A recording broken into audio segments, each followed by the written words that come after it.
असा छान रिमझिम रिमझिम पाऊस पडत असला की मला ना मस्त गरमागरम आयती कांदा भजी खावं वाटतात. आयती म्हणजे रेडीमेड अशी बाहेर ठेल्यावरची. पण काय करता, काय नशिबात नव्हती आज ती ठेल्यावरची भजी. मग आलो शेवटी घरीच. मग आहो म्हणाले की आता तू घरीच छान मस्त कांदा भजी बनव. मग घेतलं बेसन, चिरले पटापट कांदे, थोड्या मिरच्या, थोडं ओवा, थोडंसं बाहेरच्या हॉटेल स्टाईलमध्ये करायचा प्रयत्न केला भजी. पण मला काय माहिती, मला स्वतःच्या हातचे भजे काही एवढे विशेष आवडत नाही. मला असे रेडीमेड छान गरमागरम कोणीतरी करून दिले ना मस्त, कुणीतरी म्हणजे हॉटेलचे भजे जास्त एकदम टेस्टी लागतात.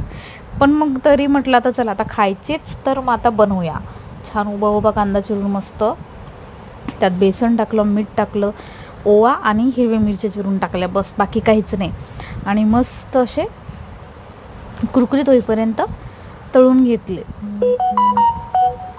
पावसाळा आला की बस मला तर असं वाटतं छान मस्त गरम, म्हणजे असं वाटतंच ना काहीतरी तेलकट तळीव खावं. माहिती आहे प्रत्येक म्हणजे तेलकट खाणं अनहेल्दी आहे, पण मग कधीतरी इच्छा झाली तर मग असे छान गरमागरम कुरकुरीत भजे तळून खायला काही हरकत नाही. आणि घरचे आहे म्हटल्यावर हेल्दीच ना.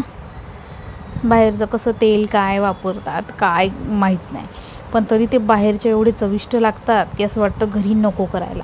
चला तर मंडळी, मी माझे भजे एन्जॉय करते.